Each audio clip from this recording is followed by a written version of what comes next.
The meaning of life is to give life meaning.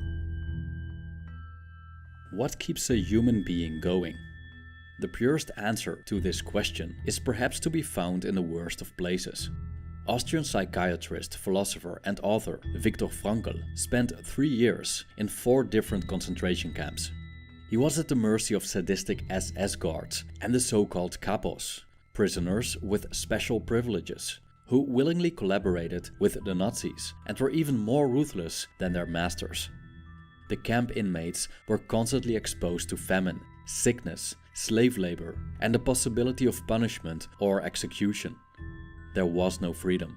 The prisoners moved around like a defenseless flock of sheep, kicked and beaten by their shepherds, stripped of all human dignity.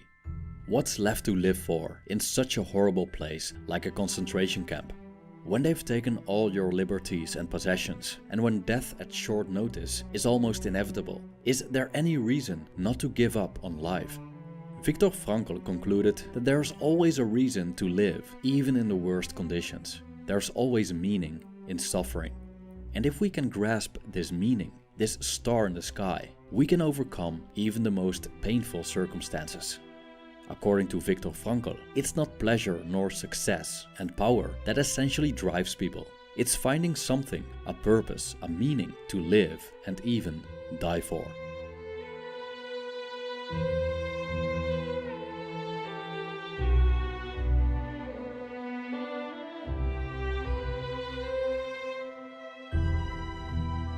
What's the purpose of my life?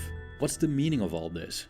These questions echo the current societal condition, predominantly in the Western world, in which our lives seem to revolve around working a meaningless job to earn money so we can buy stuff as a means to dull our sense of meaninglessness. During times of globalization, secularization, and relative peace, we're less likely to find meaning in being part of a tribe, religious community, or defending our countries and loved ones against neighboring enemies. Everything has become so dull, so pointless, that we engage in rampant consumerism and distraction just to not feel a deep-seated sense of purposelessness that plagues our existence. And before we know it, nihilism kicks in, and we begin to ask ourselves, what's the point? Why keep going? You cannot compare the circumstances of the modern-day Westerner with those who lived in the concentration camps during the Second World War. But oddly enough, we walk around with similar existential questions and have similar reasons for giving up on life altogether. The lack of purpose, hopelessness, meaninglessness. When we're trapped in what Viktor Frankl called the existential vacuum, what awaits us is despair. During his days in the concentration camps, he noticed a division between 2 kinds of people, those who had given up on life and those who had not.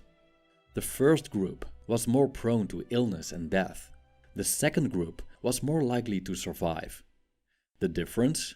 A sense of meaning, or more specifically, the discovery of purpose in their unbearable living conditions.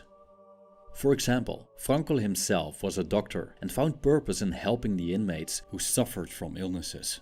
One day, he refused an opportunity to escape the camp so he could stay with his patients. He wasn't motivated by money, status, power, or even freedom. His purpose, in his case, taking care of his fellow human beings and not abandoning them, was so important to him that he was willing to die for it. His life had become a sacrifice of most profound significance. On the other end, Frankl wrote about those who collapsed under the harsh conditions of the camp. They always had the same reasoning for giving up, and I quote, "There's nothing anymore to expect from life." End quote. Devoid of meaning and faith that things could turn out more favorable, our bodies and minds begin to wither as we have lost our will to live. Frankl wrote about a prisoner who had dreamt about the end of the war and his release. His dream also revealed the date on which the liberation would happen, March 13th, 1945. He was full of hope. But when March 13th finally passed, nothing happened.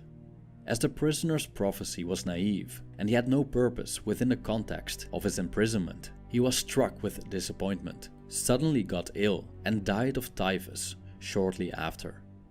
But looking at the horrible and hopeless circumstances that some people find themselves in, is it fair to expect that they find meaning? Aren't some situations simply too overpowering, so much so that they eliminate one's responsibility to choose? When the war was over, Frankl reflected on the validity of human liberty during the horrors of the concentration camps. He concluded that we are indeed able to preserve a vestige of spiritual freedom and of independence of mind, even in such terrible conditions of mental and physical stress. Thus, we always have a choice. I quote, "We who lived in concentration camps can remember the men who walked through the huts, comforting others, giving away their last piece of bread. They may have been few in number, but they offer sufficient proof that everything can be taken from a man but one thing, the last of human freedoms, to choose one's attitude in any given set of circumstances, to choose one's own way." End quote. The ruthless capos without morality, the sadistic SS guards with no respect for human life, the prisoners who lost their will to live, the guards who tried to help the inmates, those who found meaning in the deepest of suffering, they were all responsible for their life choices. Hence, regardless of how terrible life is, we still can and must decide in what direction we go. Do we choose to betray our people and commit brutal acts to escape torture and death in the concentration camps? Do we choose to succumb to peer pressure and hateful ideologies? Do we choose to embrace a nihilistic, destructive mindset due to living in a consumerist society that seems spiritually and morally bankrupt? Do we choose to become a plaything of our circumstances? According to Frankl, the spiritual freedom we have, which cannot be taken away, makes life meaningful and purposeful. I quote, "The way in which a man accepts his fate and all the suffering it entails, the way in which he takes up his cross, gives him ample opportunity, even under the most difficult circumstances, to add a deeper meaning to his life." End quote.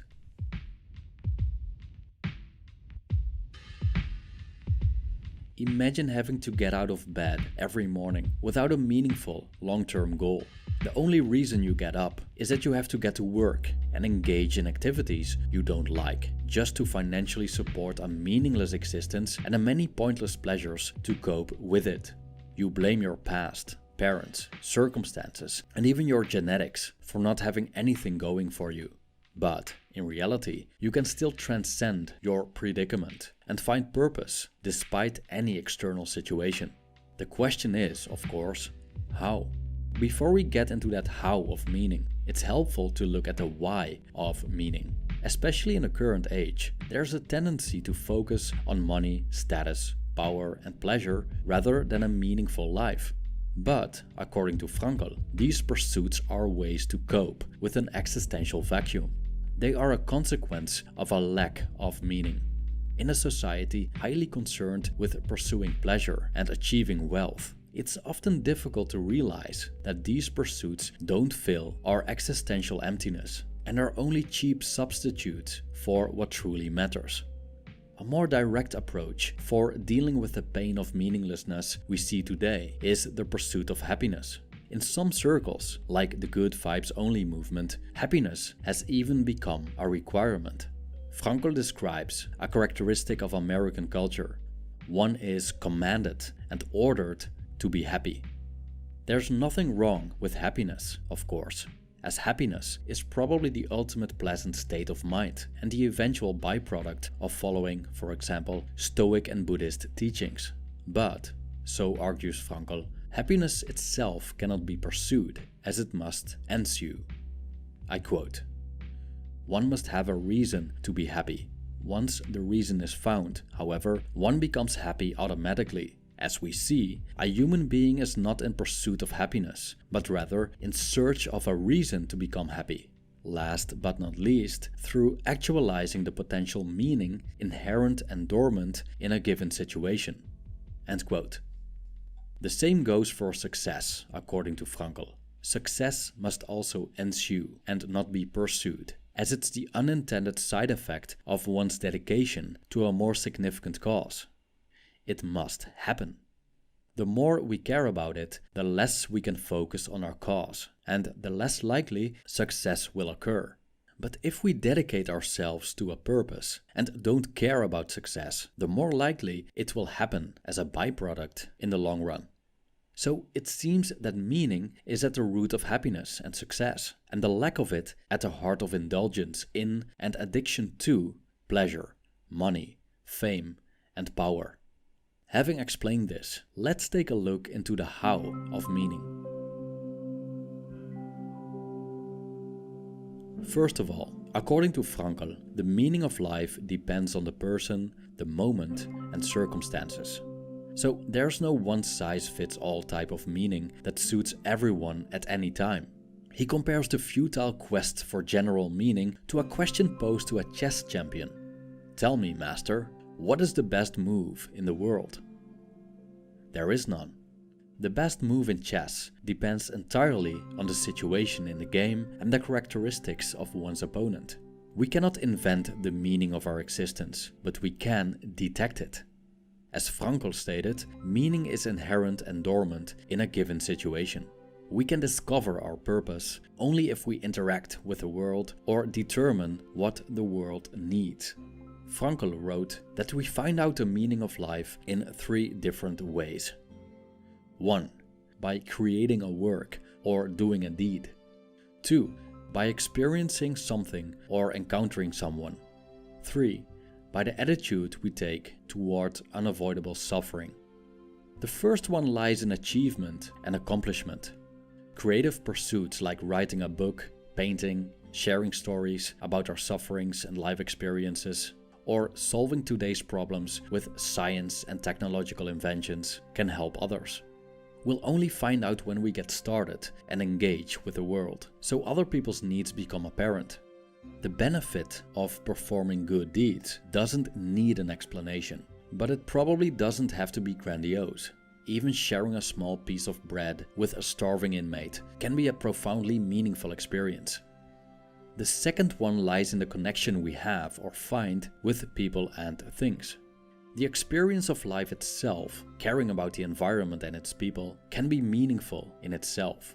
Frankl describes this as love, as he argues that it requires love to know something or someone truly.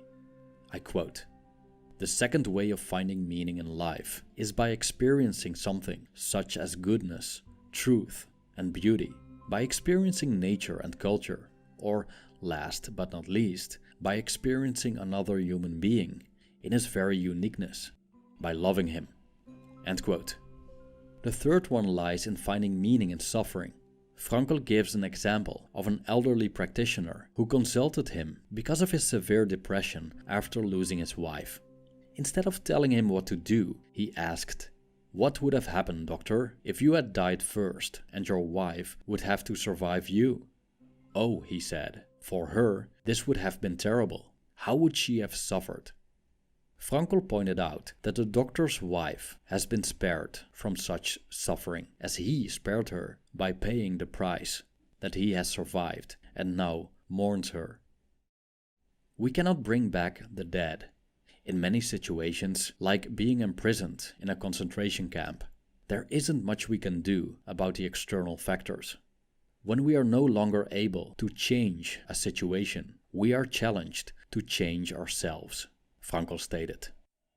By changing our attitude, we can turn adversity into triumph. We can find meaning, even within the worst sufferings imaginable. The philosophy of Viktor Frankl could perhaps be summarized like this. Finding something to live and even die for transforms a meaningless, hopeless existence into a life worth living, regardless of any circumstances. Hence, he quoted Nietzsche saying, "He who has a why to live can bear almost any how." Thank you for watching.